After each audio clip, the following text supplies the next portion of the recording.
তো hello friends, আজকে তোমাদের সাথে আমি আবারও নিয়ে চলে এসেছি অনেক দিন পর ড্রাগন গাছের ভিডিও। তো দেখো, ড্রাগন গাছের ডালগুলো কিন্তু ভেঙে গেছে, আর এই সবকটাই ম্যাচিওর ডাল, এতেই কিন্তু ফুল এসেছিলো। তো আমাদের বাড়ির পাশে আশেপাশে যাদের বাড়ি, তো তোমরা কমেন্টে জানাও, তাহলে আমি তোমাদেরকে একটা দুটো ডাল দিতে পারি, সেখান দিয়ে তোমাদের কিন্তু গাছ হয়ে যাবে। তো দেখো, আমার দাদা এখানে ওই বাঁশটাকে তুলে দিচ্ছে। বাঁশটা ছিল গাছের মধ্যিখানে, বাঁশ থাকলে তো নষ্ট হয়ে যায়, তাই জন্য কাঠ পুঁতবে, তো কাঠ পুঁতে দিচ্ছে।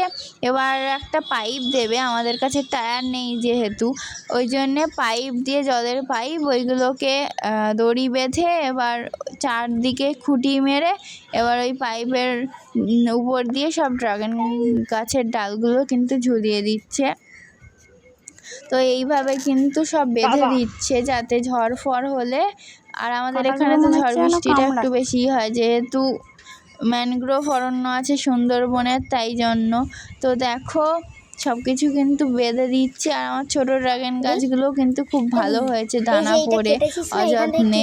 তো দেখো, এইভাবে বেঁধে দিচ্ছে, আশা করছি ফল ফুল ভালো হবে। তো সবাইকে টাটা।